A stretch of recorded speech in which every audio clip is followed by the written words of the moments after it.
Je pense que ça mérite débat.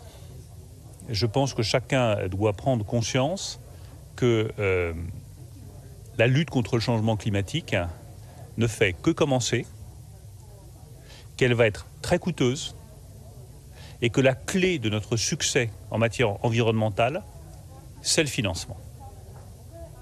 Il va falloir mettre beaucoup d'argent sur les nouvelles technologies, sur le stockage des énergies renouvelables, sur les énergies renouvelables elles-mêmes, sur l'énergie nucléaire pour ce qui concerne la France, car l'énergie nucléaire émet peu de CO2 et qu'elle est un des instruments pour lutter contre le réchauffement climatique.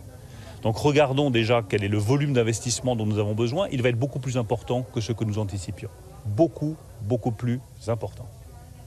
Et à partir de là, quelles sont les règles que nous décidons tous ensemble? Et ayons un débat sur ces règles du pacte de stabilité et de croissance qui soit un débat apaisé. La France est très claire sur le sujet. Il faut des règles communes. Il faut des règles communes. Il ne peut pas y avoir de zone monétaire commune s'il n'y a pas de règles communes que chacun puisse respecter.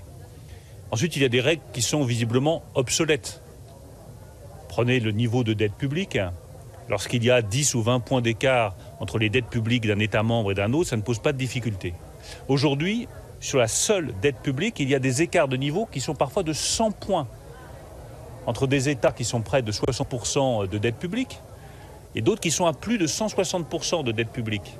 Donc il va falloir trouver une méthode différente, des règles différentes, un retour à l'équilibre budgétaire qui soit différent. Et c'est de cela dont nous allons discuter, mais très franchement, je pense que nous pouvons avoir un débat constructif et apaisé sur ce sujet. Je n'ai aucun doute là-dessus. Merci à tous.